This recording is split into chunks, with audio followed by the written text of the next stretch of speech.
You're listening to the Cultivating Careers in Alternative Proteins podcast, a podcast which features students and early career professionals who work in the alternative protein industry, where they discuss their journeys and deliver advice on how you can start a career in this revolutionary field.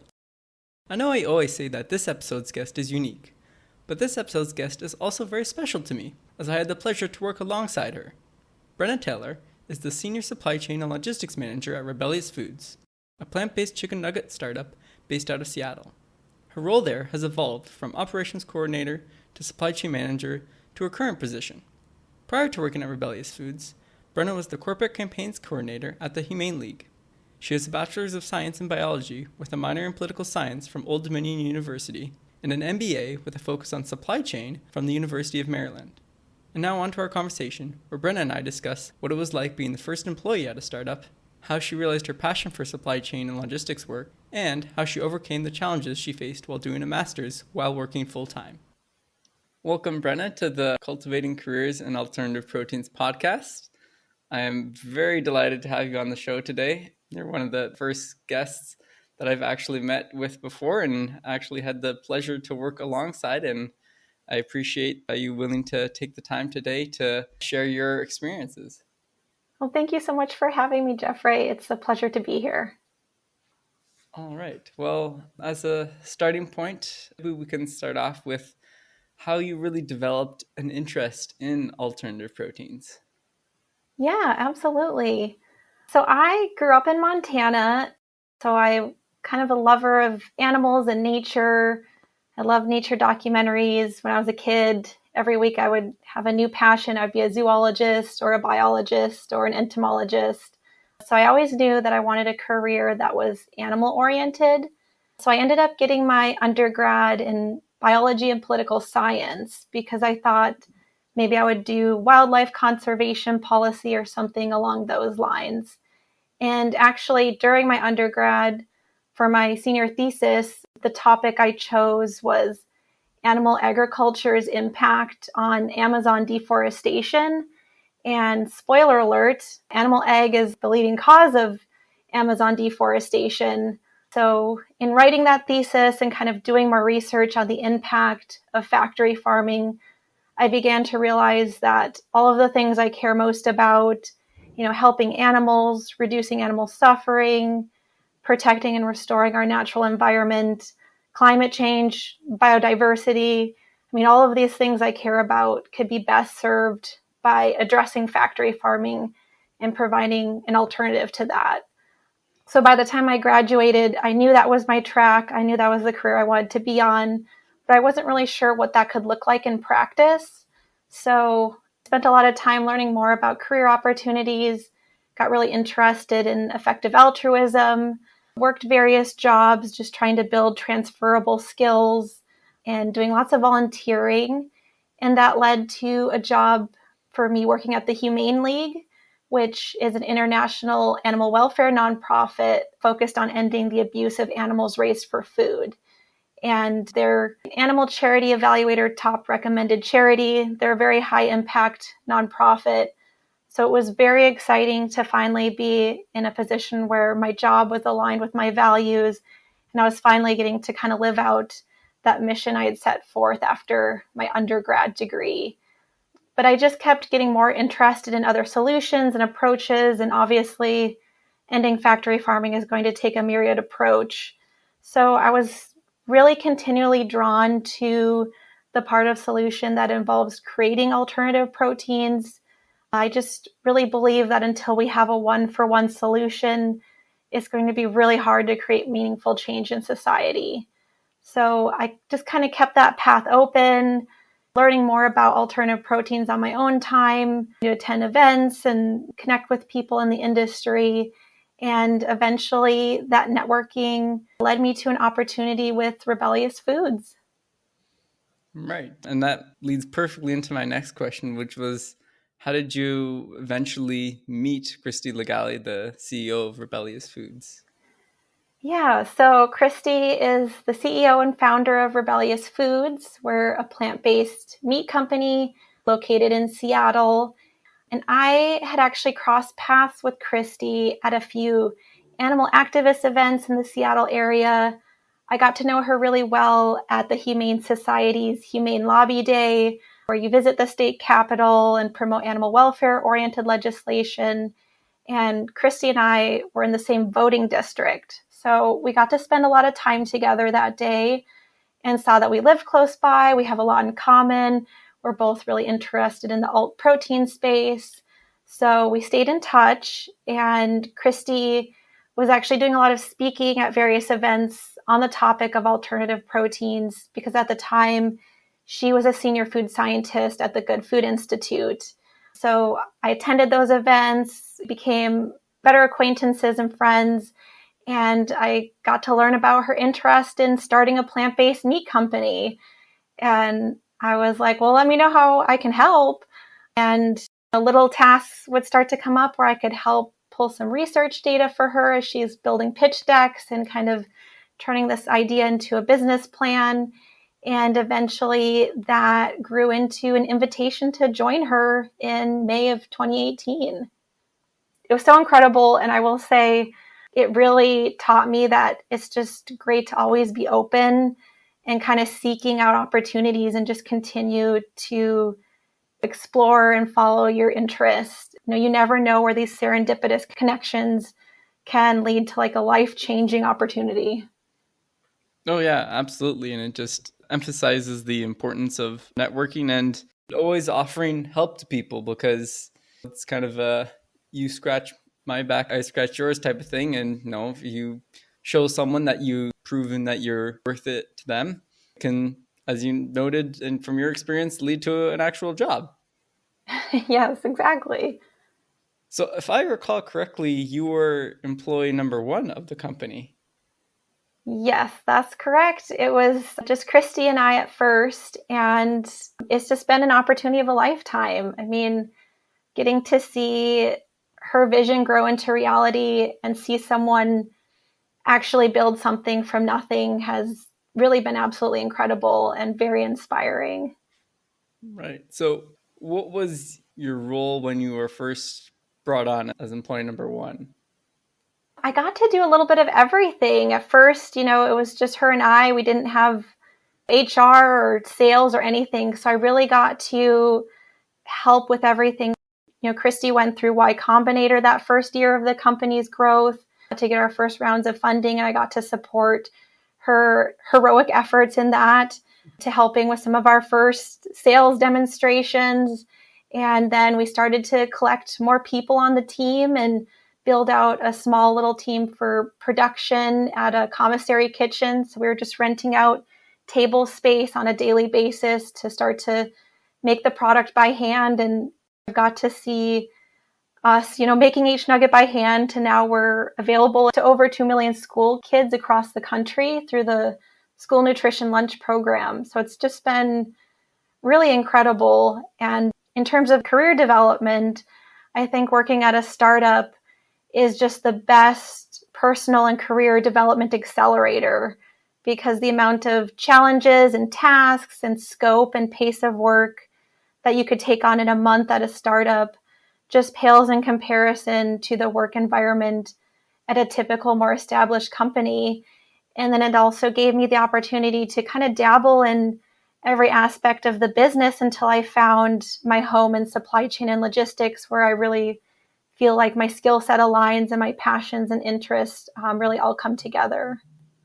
Yeah, absolutely. The startup life, you are forced to wear a bunch of different hats, and you learn so quickly because there's no really experts per se. So you're the one that has to figure out how to do it on your own, because it's just you or no one else. So it just got to be done. So I totally agree with that. I want to probe deeper into how your role has evolved over time, and how did you decide that you wanted to focus more on supply chain and logistics?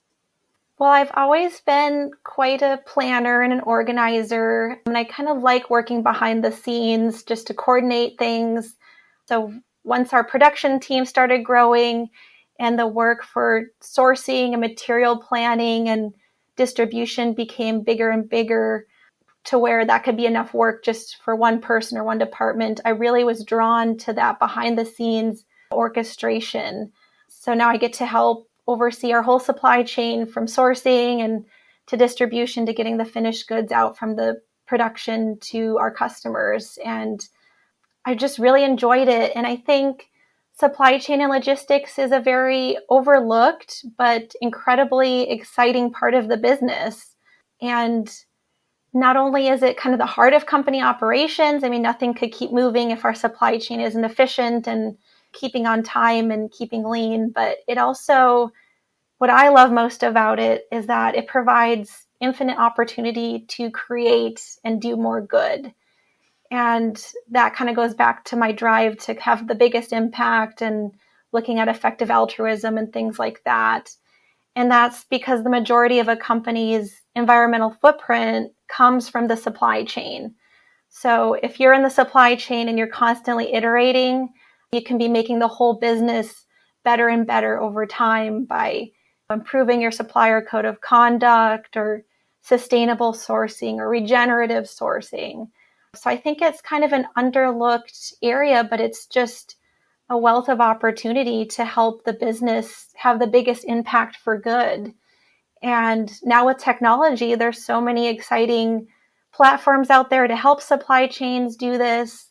This one technology I'm really passionate about is called How Good. They're a data platform and they help you determine the optimal sourcing of ingredients across various metrics. So you could be buying soy, but different soy grown in different regions of the world under different growing practices and labor standards will have different ratings on water usage, land usage, labor, greenhouse gas emissions, soil health, all of these things. So you can really narrow down and optimize the supply chain over time, which I think is just a super exciting way to look at supply chain and logistics. Yeah, that's really fascinating. I didn't even know something like that existed. Yeah, it's a really exciting time to see how technology can kind of help companies be more efficient at leveraging impact for good. Mm-hmm. And I agree completely with your earlier point about supply chain roles being very underappreciated or undervalued as a part of the company. I think it's a key part. If you don't have a good supply chain, then that can really lead to the failure of a company. So for listeners who aren't very familiar with what supply chain and logistics entails, could you elaborate more on what your day-to-day looks like? Yeah, absolutely. So supply chain and logistics covers the entire flow of materials and goods across the supply chain. So that starts at sourcing. So we work with our suppliers every day to source materials, vet and test new materials, make sure they're up to our quality standards. And for developing new products, there's a lot of work there with sourcing and material testing and planning. And then we get to kind of shift and interface with sales and production to make sure that we order and stock the quantity of materials we need to meet our sales forecast and work with our production planning. And then we get to actually work with the production team to make sure those materials are on the production floor, performing the way they should, doing quality assurance, testing new ingredients, looking for product development improvements in taste and texture and quality and flavor. And then, of course, the last part of the chain is more the logistics. So that's storing the finished goods and then distributing them all out to our customers as we get sales orders coming in. So you really get to support and kind of uplift every part of the business by working with the supply chain. So it's a really fun way to work behind the scenes, but help interface and interact with the whole company. It does sound like a very intriguing type of field that's kind of different than most things. Yeah, it's really a unique role and no day is the same because there's so many different things going on. So I think it's fun that there's always a new challenge or a new project to take on. And like I said, you really get to work with everyone, which is great. When you're working on a startup, you can really get to know everyone. And, working as a team is such a fun part of the startup life. Yeah, you get to see all parts of the business too. Yeah, exactly. So obviously you didn't really study supply chain and logistics. You kind of found this role through working with Rebellyous in the early days and realizing that that was what you were good at and what you enjoyed doing. But have you felt that your bachelor's degree in biology and the minor in political science has been at all useful or helpful to you in any way? Yeah, I think getting my undergrad degree in biology, kind of rooted in science, just helped base my thinking process in a really good way with the scientific method, critical thinking. The political science helped me kind of learn basics about governing systems, and it really just set me up for success with how I think about and respond to problems. And I think any kind of formal education, you get those skills that improve your productivity, time management, independent thinking, kind of improving your rate of output. So I think those aspects were also just really helpful to help me be as effective in my role as possible. And then, of course, like I said earlier, my favorite takeaway from my bachelor's degree was that it really solidified in my mind that factory farming is the most high impact issue I can take on to touch on all the areas that I care most about. So I'm really grateful that that degree led me on this path. I'm glad it led you on that path as well. And I concur with your points. It's more of the mindset and skills that you develop in your degree as opposed to necessarily the knowledge that you've gained that will help you long term in your career. Definitely. So, speaking of furthering your career in education, I remember that when I was at Rebellious Foods, you decided to go back to school and get an MBA. So, I was wondering if you could elaborate more on what the motivation was to do that.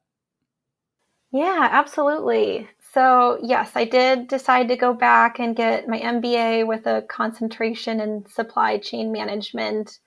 I think for several reasons. I've always been really driven to have continuous self improvement and really want to have the highest impact version of myself in the job and just in this industry because I care so much about it. And I just think about working at a startup, each one of us really has an outsized impact in the roles that we're in. So I really wanted to make sure I was bringing my best self to the job and keeping pace with the growth of the company. I definitely heard a few people say, well, you're probably already getting similar to a master's degree, just working at a startup. And I do kind of feel for that sentiment in a way, but I really wanted that formal education to really make sure I'm understanding business and finance concepts and leadership. And then especially since I was new to the field of supply chain management, I just kept feeling like I don't know what I don't know until I kind of get some of that formal education and exposure to people who've been in the industry longer than I have. So I was really grateful to go back to school and have that opportunity. Right. That makes a lot of sense. And how do you feel that it has benefited your career? Yeah, I am so grateful I did it. It was quite the feat, but I will say, of course, the information I learned is incredibly helpful and applicable to my daily work all the time. I'm going back to notes from school and thinking of things that I learned or books that I had read. But I think equally as helpful was the self-development that came from getting the master's degree. It was just so demanding working at a startup full time and going to school full time in the evening and weekends. It really just expanded my capacity to do. Pushing myself out of my comfort zone to that degree for such a long period of time has really increased my stamina and my ability to think and do and process in a day. And it's really increased my confidence in my abilities. So now I kind of feel like there's really no challenge at work feels insurmountable now because I know that I have the mental stamina to get through crazy long days and take exams and go to work and manage those things. So I just think going to school, of course, the knowledge you obtain is great, but those skills of data processing, decision making, I got so much better at reading and writing and time management. And as someone who's slightly perfectionist, it was a great opportunity for me to learn that doing my very best work is not always the most effective way to do things. I really had to just prioritize this work block deserves my full attention, whereas this assignment, I need to just get by because I have higher priorities. So it was good for me to have to kind of live out that sentiment. Right. I see. I was always so impressed with how you were able to balance doing school and working full time at a startup, which is already pretty tough. Some days it can be long hours. And I just was wondering if there are any challenges that you faced while completing your master's, while having a full-time job, and how you overcame some of those challenges. Well, I appreciate your support and those kind sentiments. And yes, it was very challenging, I would say. I think the hardest part was just having such a full schedule for such a long period of time, because it was a 2-year program and the breaks in between were sometimes only 2 weeks. So it just felt like I was constantly really focusing and flexing my brain power every day. So the biggest thing, I think, was just pacing myself mentally and really framing it like, this is a marathon, a once in a lifetime marathon that I'm taking on. Just kind of accepting that for the next 2 years, I'm not going to have a lot of leisure time or do this and that. I'll have other chapters of my life that I can sit on a beach and not do anything. But right now, this is the journey I'm on, and just kind of lean into the grind, I think really helped just kind of accept that, yeah, this is really hard and I'm just going to take it one step at a time and know that someday I'll be on the other side of it.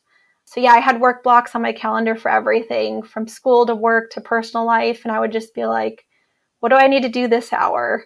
Okay, I can handle that. And just really take it one step at a time. And at the end of the day, this was something I really wanted to pursue, to be the most high impact version of me. So I knew there was never going to be a good time to go back to school. And the sooner I started, the sooner I'd start reaping the benefits and getting closer to that finish line. Right. So I presume you'd say it was definitely worth it? Absolutely. I would never change it for the world, but I also don't know if I'd wish it upon anyone. Fair enough. Yeah, I get that. So what has it been like to see the company grow over the past 5 years that you've been with the company? Yeah, it's just been so exciting and inspiring. And yeah, like I said, it's just surreal sometimes to think that just a few years ago, we were hand making nuggets. Everything you do at a startup is built from scratch. We had no policies, no standard operating procedures. Everything that we have, we've built together as a team. And that's just such a beautiful, rare work environment to see that every single person who comes into the company really helps contribute to the growth and carries the torch forward a little bit. And it's just a testament to every single person that's worked at Rebellyous. And of course, Christy having the bold vision to leave her former job that was already a really amazing high impact job to pursue her vision and her solution to help make plant-based meat more widely available and scalable and accessible to everyone. And everyone on the team has willed it to happen. And it's just really inspiring environment to be in every day. Oh yeah, absolutely. Like that was what I loved the most about Rebellious Foods was the mission and the team. It was such a fantastic group of people to work with. Everyone was so mission driven and enthusiastic, and overall just generally very happy, and made it a very positive work environment too. Yeah, I totally agree. I don't think the challenging parts of a startup could be sustainable or able to be endured if it wasn't for the counterbalance of the great team spirit and camaraderie that gets built at a startup, because there's no competing. We're all on the same team and we all just want to help each other succeed. And of course, we all just want to see the mission succeed. So it's, yeah, really, I think the most critical component to the success of a startup is just that team mentality and that support system to help everyone get through all of the ups and downs of a startup. Oh yeah, it was extremely supportive team. So what advice do you have for job seekers in the alternative protein space? This is such a fun question. I have a few pieces of advice. I think first and foremost, what I've learned is just be persistent and open to opportunities. If you can't get a role in the industry, build transferable skills, do informational interviews. There's so many places to learn more about the industry, from conferences and events. And there's so many great thought leaders in this space on LinkedIn. Love the Vegan Women's Summit, Food Navigator. There's just so many great resources. This podcast, the Plant-Based Business Hour, Red to Green Food Tech, our hen house. I would say, first of all, just be persistent and get out there in the world and learn and seek out opportunities. I think advice number 2 would be self-care is so critical, and I think sometimes overlooked because we're all so driven by whatever mission that leads us to this industry. But the movement really needs us to be our best selves. The stakes couldn't be higher. There's really nothing more challenging than creating a new system. So we need to make sure that we avoid burnout. So I really believe that if we invest in self-care, we're investing in the longevity of the movement, which is then increasing our likelihood of success. Because if you think about it, our contenders, which is the meat industry, they have almost all of the resources in the world, literally. So we have to be very mindful of how we utilize our time and energy. So self-care, I think, is a big thing for me to recommend. I think third is really just be your own biggest fan. Visualize what you want, believe in yourself, take it one step at a time and enjoy the journey because it's such an exciting time to be a part of the solution.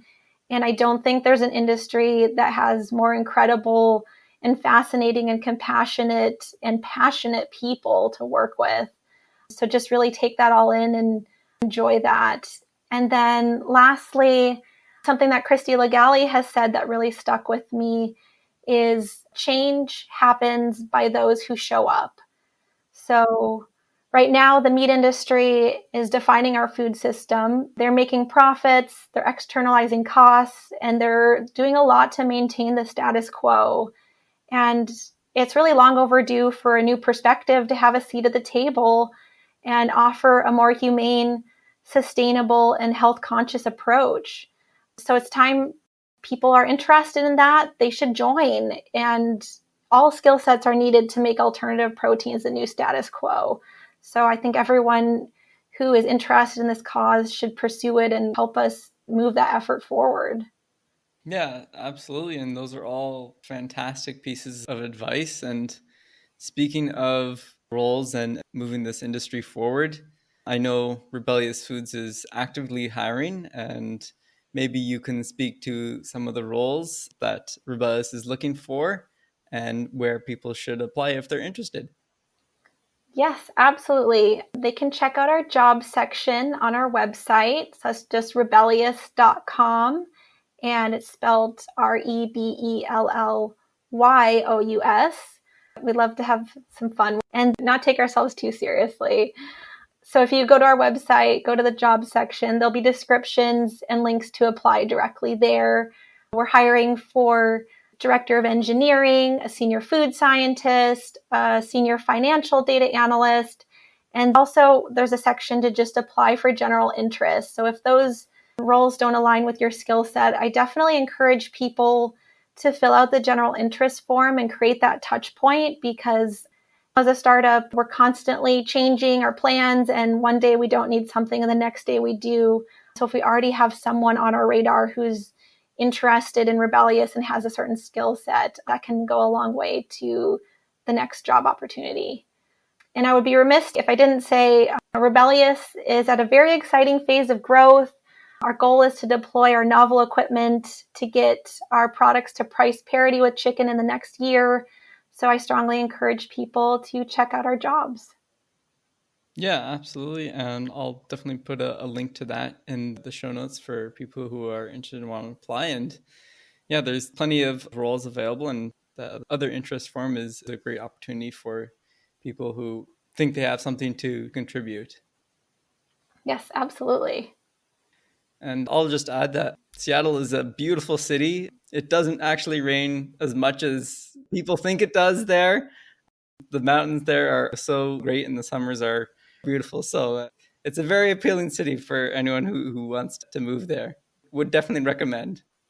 That's great. Yes, I totally agree. It's one of the most beautiful places on earth. Yeah. All right. Is there anything else that you wanted to add? No, it's been fantastic chatting with you, and yeah, I really appreciate the opportunity. Yeah, likewise. And I'm so glad we finally have you on the podcast and Rebellyous Foods. And They're definitely one of my favorite companies in the alternative protein space, and I wish you guys all the best of luck with continuing to scale up your plant-based chicken nugget products and any other future products that you have. Well, thank you so much, Jeffrey. And like we say at Rebellious, once a rebel, always a rebel. So it's been really nice to connect with you again. Likewise, it's been so great to connect with you again as well.